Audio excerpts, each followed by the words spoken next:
My name is John Schwartzman, ASC. I'm a cinematographer. I've done a couple of pictures on DXL1. I'm about to be the first feature shot on the DXL2. My name is Nathan Melke, and I'm a cinematographer. My first reaction, I was just really surprised in how sensitive this camera was. The camera is a huge time saver because there's instances where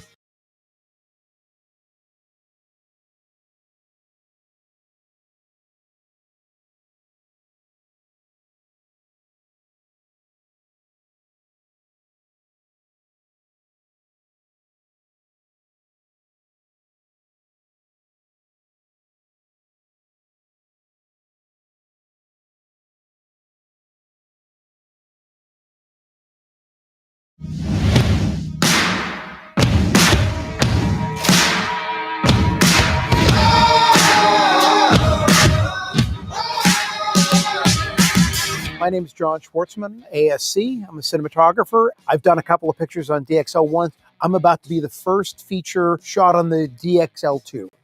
My name is Nathan Melke, and I'm a cinematographer. My first reaction, I was just really surprised in how sensitive this camera was.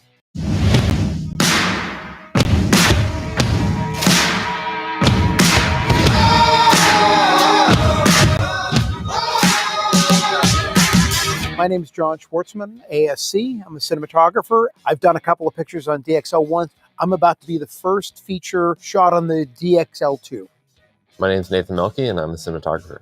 My first reaction, I was just really surprised in how sensitive this camera was. The camera is a huge time saver because there's instances where you can go really simplistic with the lighting. This is the perfect situation to have a camera with a sensitivity of 16.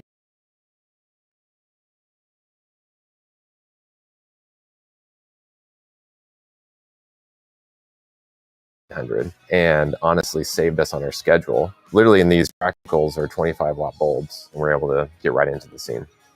My name is Kyle, and I'm a Steadicam operator. Well, I was the first operator to fly the DXL2, and what's so great about the DXL2 is that everything is integrated within the camera. So you don't have a lot of accessories having to fly off. You know, you can really streamline the process and keep it small. What has drawn me to the DXL is the sensor size. When you take an 8K image and super sample it down,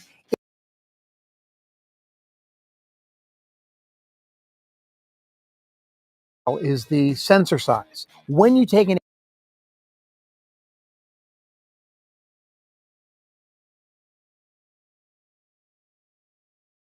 8K image and super sample it down, it only gets better. All of the good things that happen from super sampling you really see in this camera. It's so absolutely beautiful to look at. I mean, I just find this sensor to be perfection. The biggest attribute to large format photography is the natural perspective, and I wanted the audience to be able to feel like they're there with the characters throughout the whole story. The best way to put the audience right there with them. So Dan, the head lens designer at Panavision, has basically built me a set of 65mm lenses. And I think they're calling these new lenses the 65 Vintage series that has a certain amount of veiling glare, a softened contrast, not quite super sharp to the edges. They're just lovely. They're beautiful. So we shot on the new Artiste lenses, just loved the softness of them, how it would halate the highlights. And I think that's what's great about the combination of these lenses on this sensor. You still have a high resolution image, but it's super soft. That's what's great about the Artiste, is just such an organic feel to them. We also had the new Preston MDR that was built into the camera, which is great because we were constantly bouncing back and forth between studio mode and handheld. It was just an instant changeover. Camera weighs about 10 pounds, and overall, it just creates a great weight for the sled to fly. The setup time building the camera and putting it on the sled was actually very simple. It was very fast. It only just takes a few minutes. It's just, a motor cable, a rod, and then boom, you're done. We recorded 8K RAW, and then we also did proxies for the editor. For what you're getting out of the camera, it's probably one of the simplest workflows I've ever encountered. I mean, after shooting with this for a week, it's going to be hard going back to shooting on a different camera. Well, I would say to anybody that the opportunity to shoot with a larger format sensor is a game changer. So for me, the DXL was a no-brainer. The DXL is something that I would use on everything. It does it all.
Two.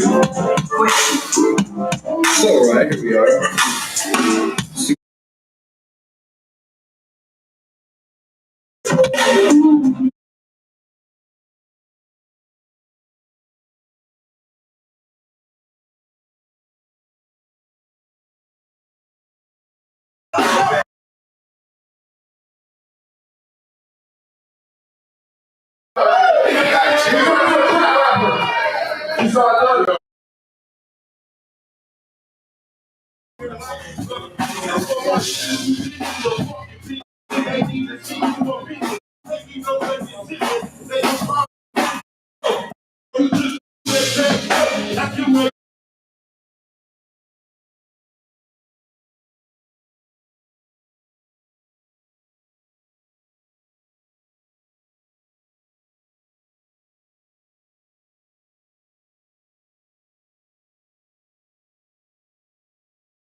I don't do the small talk, no condoning. I ain't gotta say a word, niggas on it. So I came on floating in the ocean.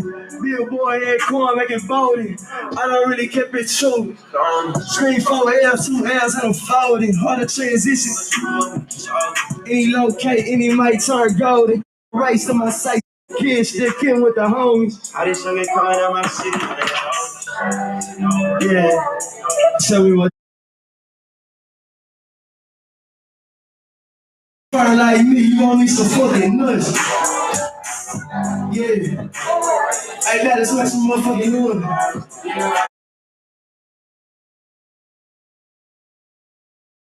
And she releases.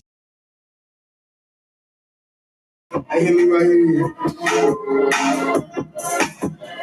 Yeah. They said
no extra deep shit.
Joe Rogan Podcast, check it out. Joe Rogan Experience. Trained by Joe Rogan Podcast by night, all day.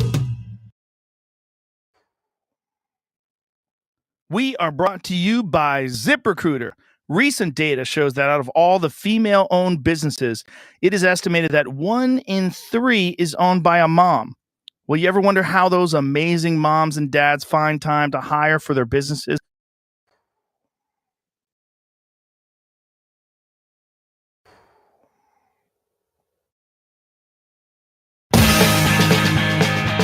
Thanks for doing this, man. I really appreciate it. Oh, my pleasure, mate. I've been a gigantic fan forever, so I'm like a little kid in a candy store today. Oh, I'm glad, man. We met each other at the comedy store, I think, maybe once or twice, actually. Yeah, at least once, for sure. Dude, you've had a wild ride. I mean, it's almost, your movie career is almost 30 years old now. Yeah, exactly. Isn't that crazy? You know, it's actually wild to think I've been doing it this long and still playing the game at this level. It's pretty cool.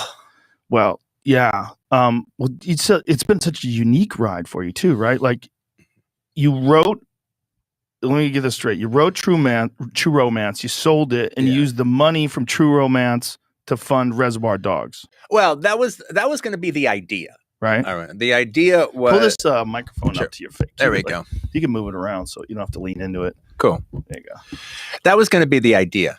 Was I was selling True Romance. I was going to get like $30,000, and I'd never had $30,000 in my life. I was a minimum wage kid. I was only like making like $150 a week, you know. And at a video store. At a video store, Video Archives in Manhattan Beach. And so the thing about it was, so that was the kind of plan. Well, I finally got some money, then I'll shoot on 16 millimeter, this thing that I can shoot in like in a muffler shop or something, which was Reservoir Dogs. And I showed it to the guy who ended up becoming my partner on the film, Lawrence Bender. And he read it and he was like, this is a pretty good script. I mean, we could actually get real money and make a real movie. And I was like, nah, man, I've been hearing that for years. No one's going to give me money to make a movie. I haven't done shit. You know, it's just not going to work out. It's just not going to work out. I don't buy it. Now that I've actually got some money in my hand, I'm going to do it this way and take it on the film festival circuit. And then he was like, okay, I'll tell you what, how about this? Give me 3 months. Just give me 3 months. If at the end of 3 months, I can't get some interest to make it like a real movie, then, okay, then I'll help you and we'll make the little home movie version. And so, so I gave him he paid me $100. I gave him an option for 3 months. And in 3 months, we got actually somebody who was into, not the person who ended up doing it, but we got somebody who was interested in doing it. That would have like given us like $600,000. And then we ended up making a deal with Live Entertainment, which was sort of the home video home of Coralco, the big Rambo studio. And they gave us like $1.3 million to make the movie. When you sit back and you talk about that today, does it even seem real? I mean, that you really were working in that? Taken on the film festival circuit. And then he was like, okay, I'll tell you what, how about this? Give me 3 months. Just give me 3 months. If at the end of 3 months, I can't get some interest to make it like a real movie, then, okay, then I'll help you and we'll make the little home movie version. And so, so I gave him he paid me $100. I gave him an option for 3 months. And in 3 months, we got actually somebody who was into, not the person who ended up doing it, but we got somebody who was interested in doing it. That would have like given us like $600,000. And then we ended up making a deal with Live Entertainment, which was sort of the home video home of Coralco, the big Rambo studio. And they gave us like $1.3 million to make the movie. When you sit back and you talk about that today, does it even seem real? I mean, that you really were working in that video store and that you really did write that? I mean, it's got to be a bizarre whirlwind adventure that your life has been. Well, it was like, in a way, the working at the video store was the part that was real. Everything else was like that was the fairy tale. Yeah. I kept waiting for it all to kind of fall apart. At some point, this movie that's going to happen is going to fall apart. Either it's like it all falls through, or the company changes their mind, or I get fired while I'm doing it, and that's the end of that. I just, and I had friends who had gotten some places, and then things went bad. So I kept waiting for things to go bad, but then they didn't. And then I had like at a certain point, I realized, well, they're not going to fire me because the actors really love me. The actors wouldn't allow them to fire me. The actors would walk, so I go, okay, I guess I'm pretty safe as far as that's concerned. But it was more like a situation where up until 91, up until I did Reservoir Dogs, any luck that I had was either no luck or bad luck. Everything was always just a big buildup to a horrible letdown. In your life or in your career? In my life, in my my career, but probably my life too. All right. And then all of a sudden, just as bad as everything went up until that time was as good as it went for the next 6 or 7 years. It literally just, they say, pendulum swings both ways. Well, eventually, after almost my 20s, all of a sudden the pendulum started swinging the other way and everything worked out. It was kind of amazing. Well, you're a unique guy. I mean, I don't think I have to tell you that. You have a very intense perspective on filmmaking, and the films that you produce are so uniquely Tarantino. I went to see Once Upon a Time in Hollywood, me and Dave Chappelle and the whole crew, Donnell Rollins. And we did it at 2:00 in the morning, rented out a theater after a show we did in Tacoma. Oh, no shit. What a great way to see it. It was awesome. Yeah, we did a show in Tacoma, and then after we did the show, we went to the theater and saw it. Mhm. And while spoiler alert, one of the most violent scenes at the end, Yeah. while Brad Pitt is smashing this woman's head, I'm thinking, there's not a whole lot of dudes who can get away with this movie. Like, you're kind of grandfathered in. Yeah, I heard you say that once before. You know, because I'm like, if somebody else made this movie, I don't think they would allow it. I think that there would be massive outrage, Well, but it's so we are Tarantino-esque. talking about like three of the most bloodiest, violent killers of the 20th century. Yeah, yeah. I think like their own madness, grandfathers, their face being bashed in. Yeah, I guess you can make that argument, but it's just, you know, like I watched Death Proof the other day. Yeah. And it's another one. Like there's scenes in that movie that you're like, what the fuck? You know, like you have so many what the fuck moments in your films. Right. I mean, it's one of the things that people loved about them. You know, you're not going to go to your film and have some, you know, esoteric, you know, interesting, deep, long, possibly boring movie about childhood and trauma. No, it's going to be wild shit. Yeah. Wild shit and gunfire and fucking car accidents and people are going to die. And they're going to die in horrific ways. Yeah. And that is a signature of your films, but it's uniquely you. You know, it's like, you know, a person can play guitar like Gary Clark Jr., right? He plays guitar and you could hear a couple licks and go, I think that's Gary Clark, or I think that's Stevie Ray Vaughan or Jimi Hendrix. Yeah. Your films are somehow or another, you're in there. Your fucking DNA gets in those movies. Well, you know, it's funny because I've been thinking a lot about this because actually the guy I wrote Pulp Fiction with is a guy named Roger Avery. And we were both I love that guy. Yeah, he's a great guy. Killing Zoe is fucking fantastic. Oh, absolutely. My producer. So Roger and me worked at Video Archives together. And we're actually getting ready to start a podcast together. Yeah, it's going to be called the Video Archives Podcast Show. And we'll just take one movie from that era, the 80s or the 90s, during the time of the store, the 70s, the time of the store, and just kind of examine it. And it'll be us, and then if there's a guest, they got to examining it too. They're a customer. And then we just kind of talk about stuff. But one of the things that was really kind of interesting that I think goes along with what you were saying is I found myself going back over the movies that we were kind of nutsing out over. Back when we all worked at the video store in the 80s. Now, the 80s, the 80s and the 50s were the worst time for movies ever because it was just this kind of politically correct time. Now, in the 50s, it was different because that was society. Was that in the 80s? It was self-censorship was going on. What started that? Well, it was just the rise of political correctness after the 70s, where everything was just go as far as you can. Then all of a sudden, everything got watered down. In the 70s, you had movies where it's like characters weren't necessarily the hero. They were fucked up, but they were interesting characters. And you sit down and you follow them, whether it be Travis Bickle or Charlie Rain in Rolling Thunder, or Joe, Peter Boyle's character in Joe. They weren't the heroes, but you could even have heroes, and they could die meaninglessly at the end. That was actually considered a commercial ending back in the 70s because it just shows how you can't win. Everything's fucked. You just can't win in America. It's just the way it is. You go and you fight in Vietnam, you survive Vietnam, and you get shot in a liquor store during a hold. Everything was cynical. Then all of a sudden in the 80s, all that was washed away. And the most important thing about a character was that they were likable.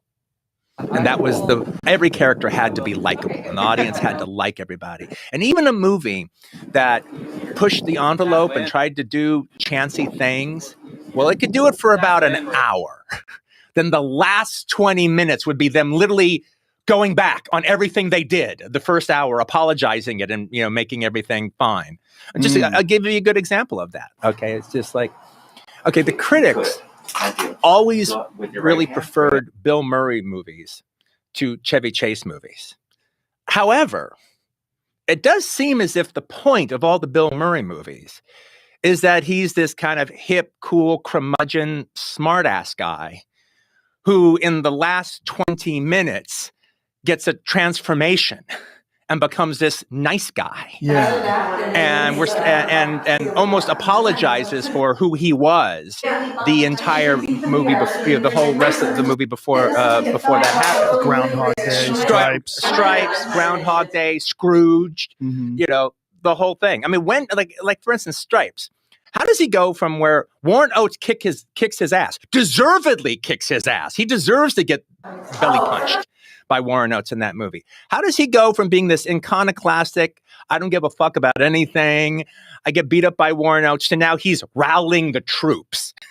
Yeah. And now he's getting their army on during the parade. And now he's like leading a secret mission. And same thing with Groundhog Day. I mean, does anybody really think a less sarcastic Bill Murray is a better Bill Murray?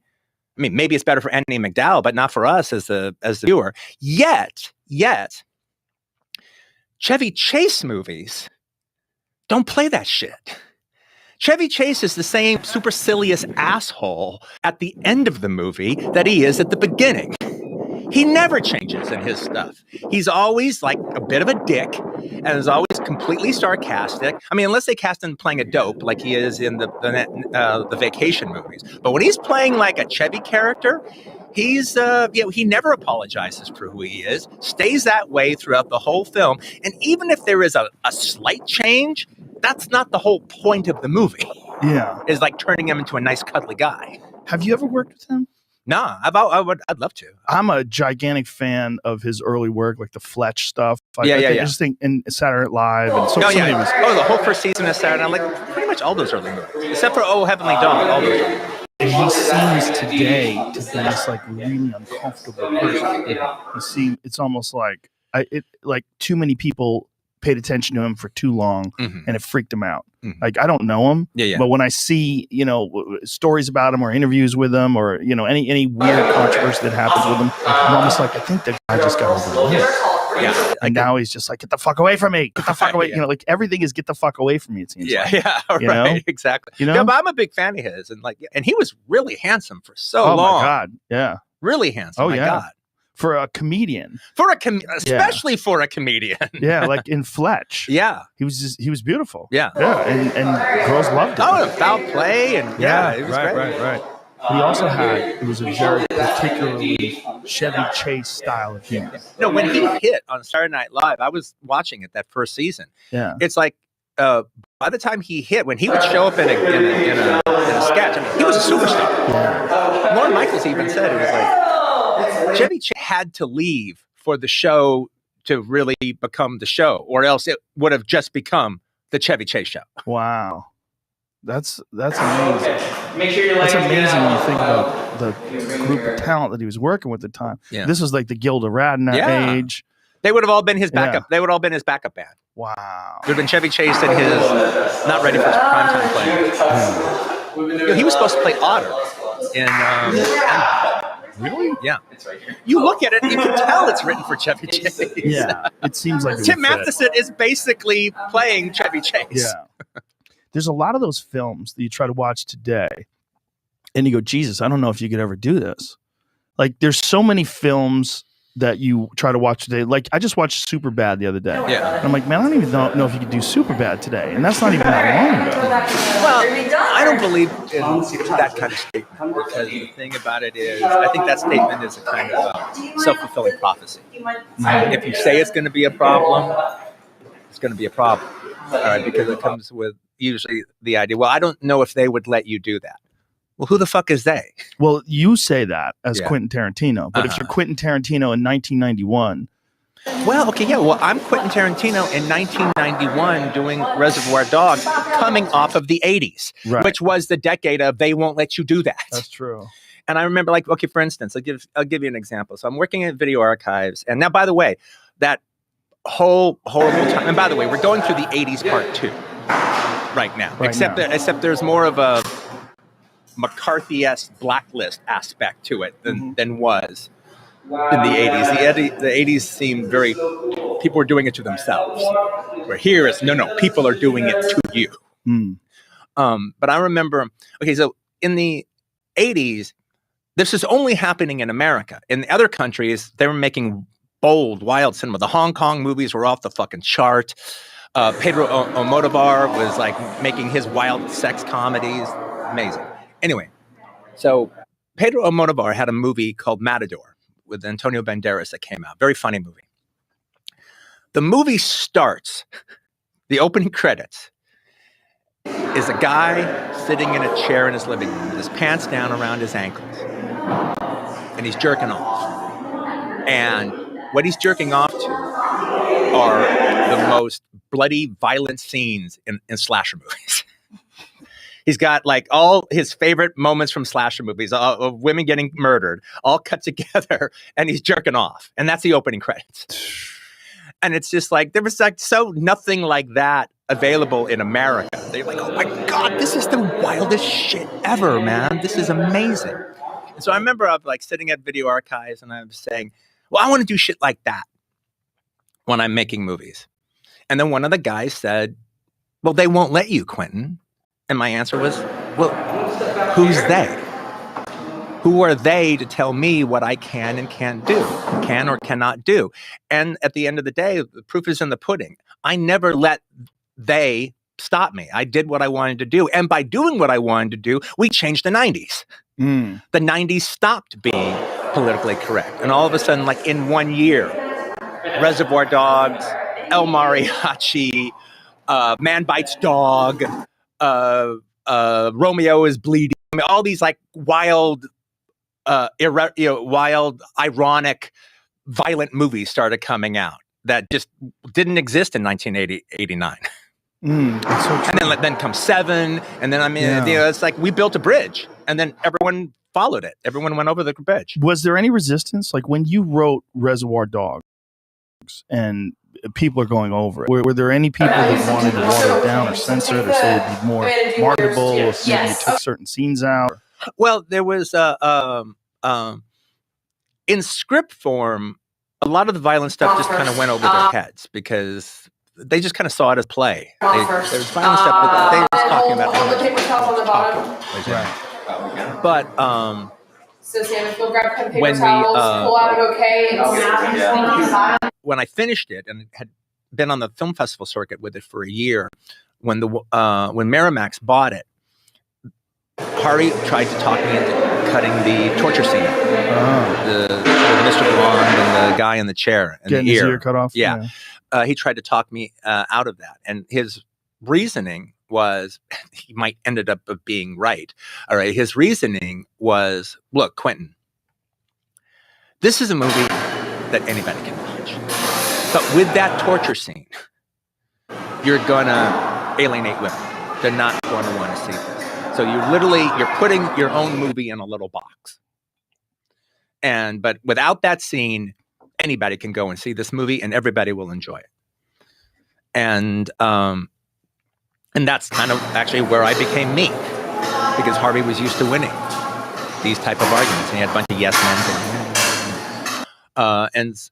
men. But because I had actually been on the film festival circuit for an entire year, one, I saw that he was right, because people were always walking out during that scene. Sometimes it would be 5, sometimes it would be 35. All right, they were always walking out, because also it's a film festival. You don't exactly know what you're seeing. You read in the catalog. It sounds interesting. It's not like you're being set up the way you are when a movie opens theatrically. Right. But I did know that. That was the moment of truth for most people. That scene. But now I think it's the best scene in the fucking movie. So, and I'd spent a year watching it, so I wasn't buffalo.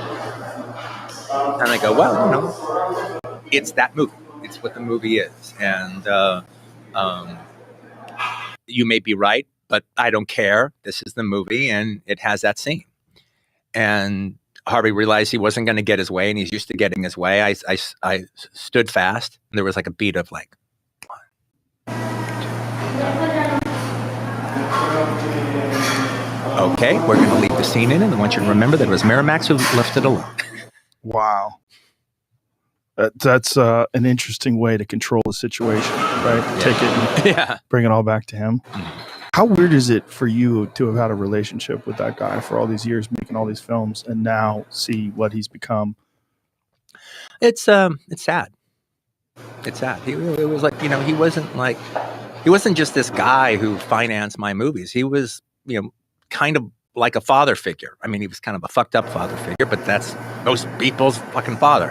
Yeah. You know, he was a fucked up father figure, but he was like, you know, he was involved in, you know, my professional life for like a long, long time. So it's like, it's, you know, I think it's sad. Oh, it's definitely sad. It's just, it's surreal though, too, right? Yeah. Because we've never seen, other than Bill Cosby, we've never seen like a fall like this before. Mm-hmm. It's so strange. Yeah. Well, you know, one of the things is funny, like I did an interview with the two women that cracked the case on the New York Times. I did a talk with them during that time. I don't really talk about it that much afterwards because like, well, I did it with them and that's enough. But one of the things that I'm like saying is, well, I wish I had done more during the time. And a lot of people like read a lot of what that could possibly mean. Right. Well, actually, what it means is I wish I had talked to the guy. I wish I had sat him down and had the uncomfortable conversation. I didn't know about any rapes or anything like that. I just, you know, but I knew he was, you know, I chalked it up to the boss chasing the secretary around the desk, you know, as if that's okay. But I mean, that's how I kind of looked at it. You know, he was, you know, making unwanted advances. That's how I looked at it. But I wish I had talked to him. I wish I had sat him down and go, Harvey, you can't do this. You're going to fuck up everything. Do you think that no one talked to him and maybe that was how he got so completely out of control? Maybe his brother Bob. Maybe, but I don't think anybody talked to him about it. And the thing about it is everybody who was in his orbit knew about it. There's nobody who said they didn't know that didn't know. Mm. If you're in his orbit, and that includes all the big actors who he palled around with, like they all knew. They didn't know they didn't know anything about rapes, but they had heard. Yeah. They had heard things. They had heard about him just, putting the bite on somebody in a limo or something. The story of the rich, powerful producer and the actress who wants to be in films is a story that's as old as just one of those things that goes on. I mean, it was almost like, I mean, I don't really have a history in film, but from what it's been explained to me, that's always what it's been like. Mm-hmm. Yeah, I know. They gave me a tour of Shaw Brothers Studios, and I'm taking a tour of Shaw Brothers Studios, and they take me into the screening room, and then like, okay, see that chair in the back there, that was reserved for the owner of the studio, Run Shaw. That's where he sat, and then the back room is a little bed, and that's reserved for where Run Shaw took the starlets. Really? Yeah. And it was all wow. When you found out about all this, like when you first get in, was it what was that like? Like going from being a guy working in a video store to entering into this bizarre world of power and influence and. Well, it started with just going on the film festival circuit because I had went from a place where I had like barely left Los Angeles County, all right, most of my life to like going all around the world. You know, in 1 year I was on 3 different continents. Wow. And it was amazing. I was like a shook up soda can. I mean, I was just like living the time of my life. I mean, you know, going to a film festival, forget having a movie in the festival and forget having a movie that's like people dig. You know, just going to film festivals and like meeting all the people and seeing like 3 movies a day at the film festival and get the program. Okay, I'm going to see this. I'm going to see this. I'm going to go have dinner over here. Then I buy a haul ass. I can get here for the 10:30 show of blah blah blah. And and being interviewed. I've been waiting forever to be interviewed. Now all of a sudden, everyone wanted to talk to me. It was great, and I could hold court on any weird theories about film that I had along the way. It was awesome. For me, how I got introduced to you, I'd heard about Reservoir Dogs, but the first film I saw was Pulp Fiction. Mm-hmm. And I saw Pulp Fiction with this girl that I was dating when I first moved to Los Angeles. Mm-hmm. And I remember being in Mann's Chinese Theater watching this. Yeah. And for me, it was like this crazy change in my life. That was in the first few weeks of it opening. Yeah, because that's where it opened. Yeah. Crazy change in my life, moving to Los Angeles and then seeing this film. And then I remember very clearly, like at the end of the film, like even in the middle of the film, going, this is the craziest fucking movie I've ever seen in my life. And this scene, it symbolized to me like the world was changing, like everything was changing. It was so wild and so crazy. It was a film, it was unlike anything I'd ever seen before. All the different timelines, how you interwove everything together, but the violence and the chaos and the humor of all of it, like people walked out of that movie theater fucked up. Yeah. And I remember thinking like, wow, like the world is different. Like sometimes you'll see a work of art, something, and you'll say that thing just changed everything. It just, it was so wild that it influenced so many other films afterwards. They tried to be like a Pulp Fiction movie, or they tried to be wild. Well, people would ask me about that, and they go, hey, did that really bug you? When there was a period of, it seemed like 5 years in the 90s where like every crime film kind of had this like ironic bit, and they talked about TV shows and played music in a weird way, and everybody was a smart ass. Right? And they asked me like, well, did that bother you? And I go, well, no, it doesn't bother me. One, I don't think any of them are as good as mine, so it just makes mine look better and better, and my dialogue look better and better. But, you know, one of my favorite directors is Sergio Leone. And I always considered I was doing to traditional gangster films, like, you know, Scorsese, kind of Goodfellow kind of movies, what he was doing to traditional Westerns when he did his spaghetti Westerns. So then the fact that mine hit, and now the fact that it wasn't that they were just trying to do Pulp Fiction or Reservoir Dogs. They were trying to exist in the same subgenre of crime film that I had created, which is what all the other spaghetti Westerns that came after Leone's had done. So the fact that it wasn't they were doing just Reservoir Dogs or Pulp Fiction ripoffs, I'd created a subgenre in gangster films that did not exist before, and they were trying to fill that subgenre. And that was fucking awesome. That's got to be a wild feeling. It was great. I had subgenre. I had affected gangster film. I mean, by that point, to do kind of a Scorsese kind of thing was like almost passé. Yeah. Well, you brought back John Travolta. Yeah. Which is pretty wild too. Well, I remember even asking somebody. I go, okay, well, when people say Tarantino-esque, what do they mean? And there was a guy I knew who's he's like a film analyst. His name Dave Scow, and he goes, well, okay, just to give you an idea, it's like, okay, so in Bad Boys, or I think it's like Bad Boys. I go, well, again, Bad Boys. Okay, you have a couple of henchmen working for the bad guy, and they're sitting in their car, and all of a sudden they have a conversation about an I Love Lucy episode. Okay, that wouldn't have happened without you. Yeah, it's true. Yeah. Yeah. Well, what is that from? I mean, where have you had this flair for references and then this way of layering? That just comes from being Gen X, man. I mean, that was the whole thing about that generation, is the idea that the generation before us that like lived through the 60s, they had the 60s, they had the accoutrement of the 60s, they had all that 60s music. And they looked down on the generation that grew up in the 60s, in the 70s. So, like, you didn't have any of that shit. You didn't have the music that we had. Well, maybe we didn't have the music you had. We had our music. But what we did have is we had television. We had the Saturday morning cartoons that we dug. We had Schoolhouse Rock. We had all the TV shows we liked. We had Speed Racer. We had all these kind of things. And they meant something to us. And, you know, kids back then who, if their parents didn't let them watch TV at a certain point, well, the parents might have actually had like the best intentions, but they were actually robbing their children of the pop cultural glue that's going to tie them to their generation when they get older. And so, you know, we had the ABC movies of the week. I mean, we had all that stuff, and we had fucking great movies. If you were going out and seeing the movies of New Hollywood, we had all that. And so, when we got older, it was about talking about that stuff. That was what was worth talking about. And then to actually have characters in a movie talk about that was making them sound realistic. And to be specific about it.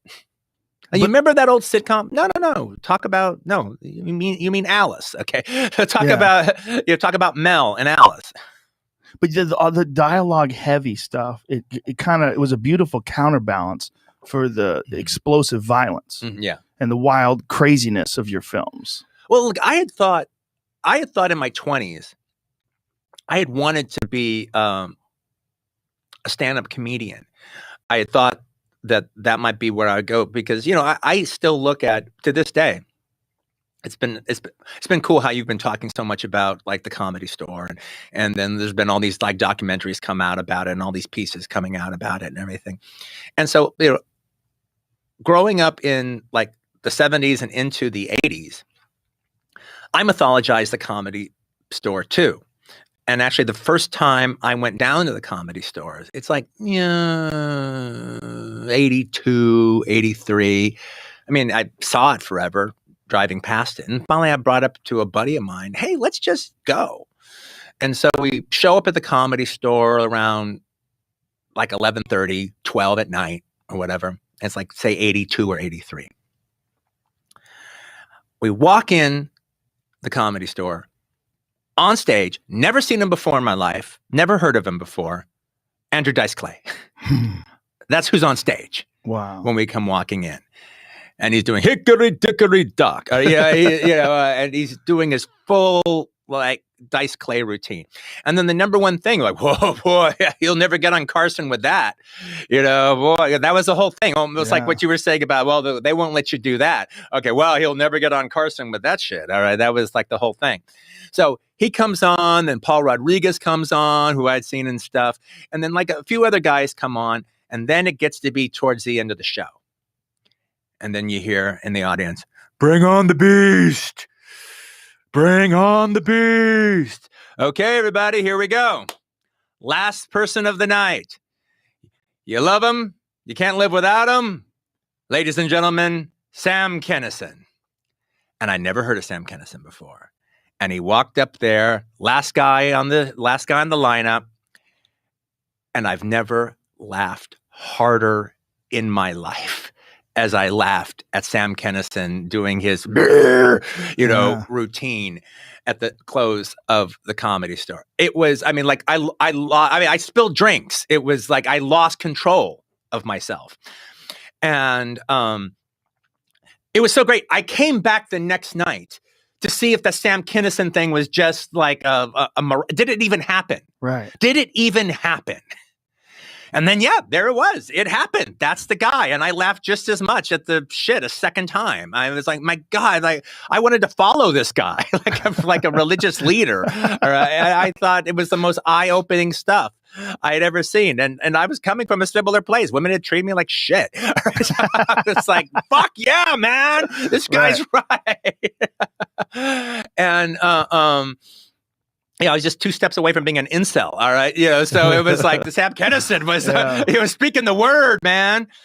I found about Kinison from a girl that I work with at a health club. I worked at this place called the Boston Athletic Club. It was a gym in South Boston. I was teaching people how to lift weights. And there was this girl who was, I think she played volleyball or something. She was like this big, like bold personality. She was hilarious. She was a really funny girl. And she was telling me, because she knew I liked comedy, and I never even thought about doing comedy back then. This was 1986. So I was 19 years old. And she tells me about this HBO special that she saw with this guy, Sam Kinison.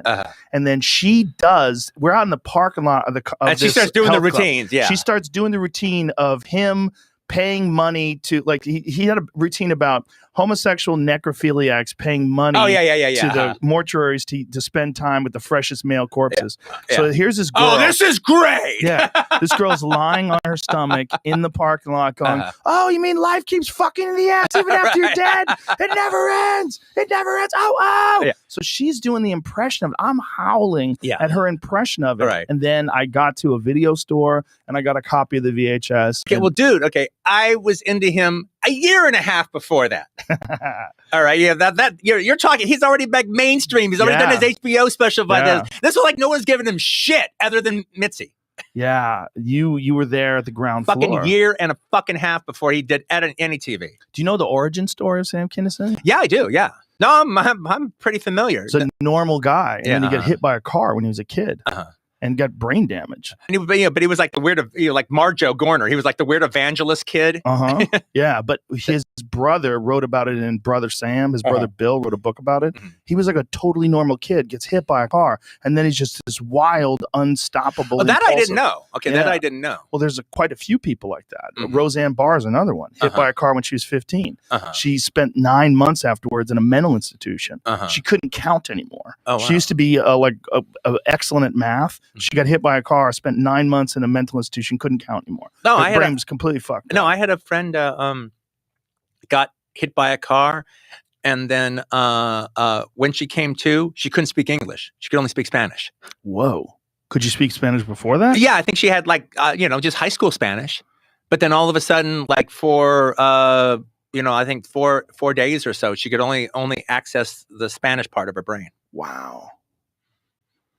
Well, something happens to people when they get brain injuries where they get really impulsive and wild, and they're reckless, and that's what became of Kinnison. Yeah. He became this wild, reckless, like maniac, and it literally came out of a brain injury. Yeah, it's amazing. Yeah.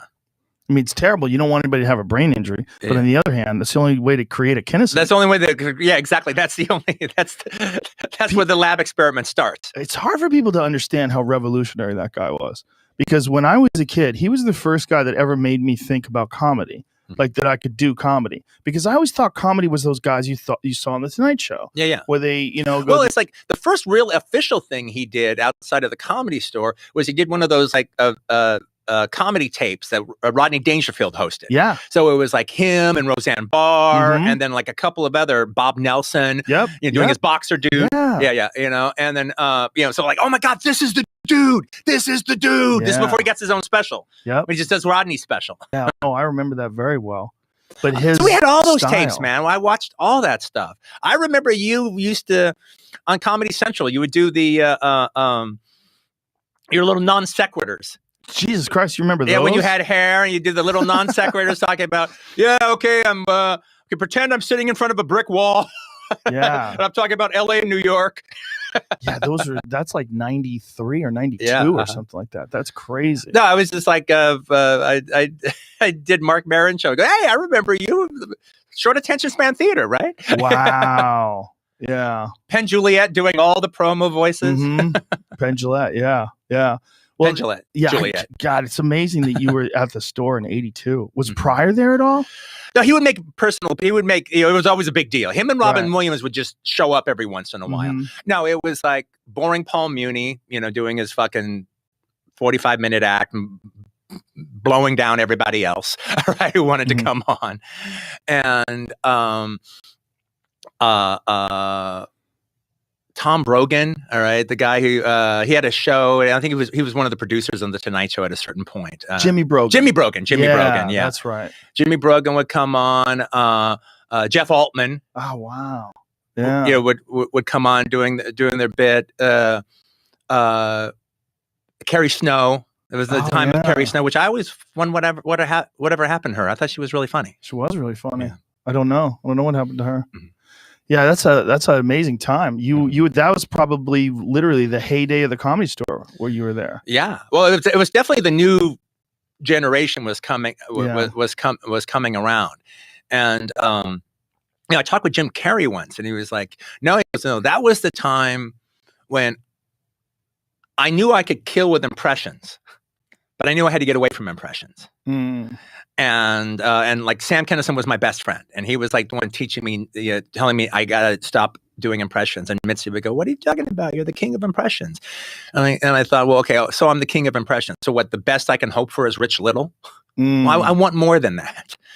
And but that means going up on the Comedy Store and bombing, knowing that if I just did one impression, I'd win the audience completely over. And so, like, when you have killer material in your pocket and you refuse to use it, and you refuse, but you're gonna, painfully recreate yourself. She had a few guys like that were guitar acts. Oh, they would only sing songs on stage, and then she eventually was telling them, "Hey, put the fucking guitar down. Just go up there and do stand up. You can do stand up." Right. And a lot of them just went into a funk and didn't know how to handle it, because here you got Mitzi Shore telling you to put the fucking guitar down, but you know that the guitar is your like safety blanket. Right. Yeah. Yeah. Uh-huh. Yeah. It never worked out. I don't know anybody who ever put the guitar down and just then just killed it. Yeah. Maybe I don't know. Maybe they did it, but you see, okay, and that's that time. If you look at the comedy, okay, say 6 years before that, you know, like the Gary Shandling time, you know, the Brian Regan time and everything. And then it was like everybody was like getting on Make Me Laugh. Right. Well, Brian Regan was way later. Yeah, yeah. Uh-huh. But it was no, style. No, Brian Regan is the time we're talking about. Yeah. No. I mean the time we're talking about in 80s, right? Well, Brian Regan really made it after the 90s. Oh, really? Yeah. But he'd been around. I'm sure I'd seen him on Caroline's Comedy Hour like in 88. Yeah, yeah, for sure. But he really kind of made it. Brian Regan kind of I never know he actually ever really made it. I always just liked the guy.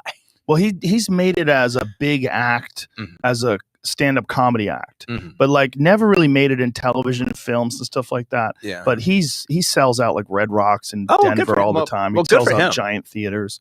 Yeah, he does really well. Like, but he's one of those guys like Sebastian Maniscalco, who sells out these like giant ass places, and then you find out about it, you're like, what? Like Sebastian sells out Madison Square Garden like multiple shows in a row. Yeah, I know. Yeah. Well, again, talking about Dice, he was the first comedian to do that. Yes, he was the first. I mean, him in that day selling out Madison Square Garden 3 times in a row. I mean, like for a 3-night engagement, that was unheard of. Yeah, nobody did that. He sold out Nassau Coliseum, giant arenas, and then like he did one of the greatest comedy albums of all time. The Day the Laughter Died. The Day the Laughter, one of the greatest comedy albums of all time. I'm so glad you like that. At the height of his controversy, he does a 2-album set with a hostile fucking audience. And bombs. With people leaving like, you're a fucking asshole. Yeah, get out of here, you fucking bitch. This guy got up, I'll never forget, he goes, you're about as funny as a glass of milk. Like, that's what he said to him. And Dice is laughing. I mean, that is just the greatest comedy album ever. At the height of his fame. And I'm pretty sure Rick Rubin produced it. Yeah, I think he did. And so these 2 wild motherfuckers said, go ahead, release it. Well, Dice has always been this guy that's taken crazy chances like that. Like very few people would have the confidence or have the understanding of who they are to do that. Yeah. And to know that is like a lot of people are not going to like it. Probably a lot of people bought those CDs and were like, what the fuck is this? Right. Because he shows up unannounced at Dangerfield's nightclub in New York City. There's fucking no one in the audience, like, because no one knows he's going to be there.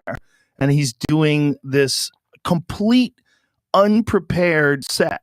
He has no material. He's just fucking around.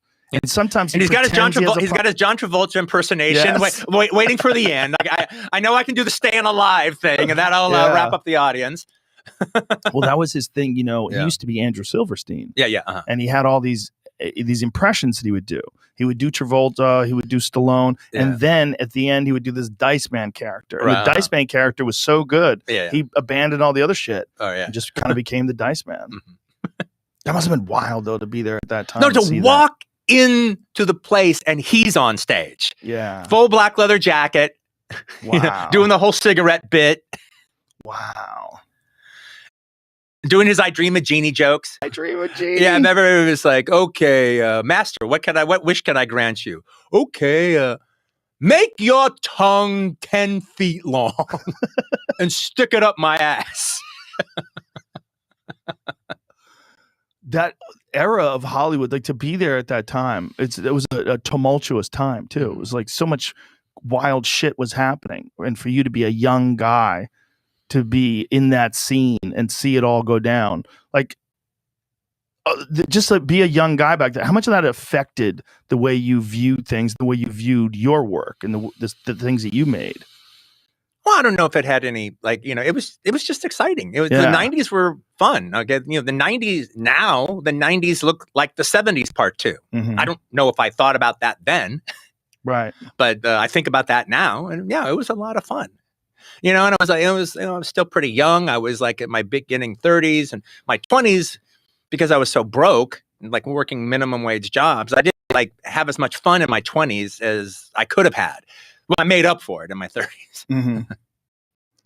When you brought back John Travolta, that was a big deal too, because you had this enormous movie, and that was like one of the first times I can recall.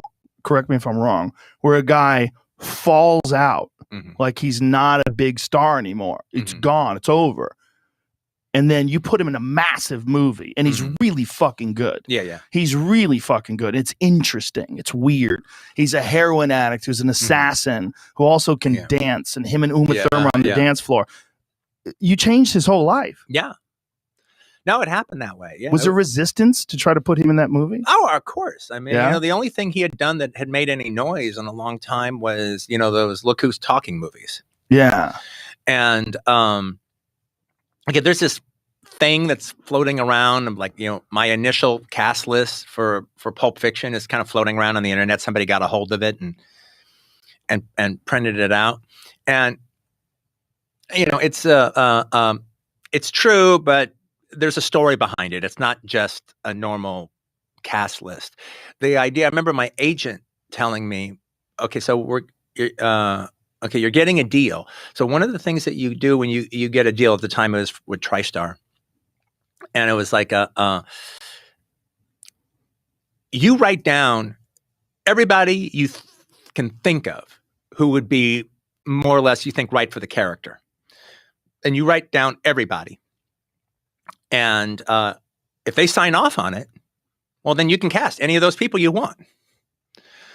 So I thought of everybody who could ever even possibly play the roles. And I just wrote like a whole shitload of names. Not that I was even going to consider it. It was like, no, throw more names on there. And that's just, once they sign off on it, this is this talent pool I have to choose from. So I just wrote down a whole shitload of names of people that I thought, in the wildest stretch of the imagination could be okay for the role if it all worked out. And then it came time to sign off on it. And then they were like, okay, we want you to take 2 names off the list and we'll sign off on it. And I go, well, who? And they go, we want you to take off William Peterson and we want you to take off John Travolta. Wow. And I go, well, I'm not going to take off John Travolta. Now, this was actually before I even wanted John Travolta. I wrote the part of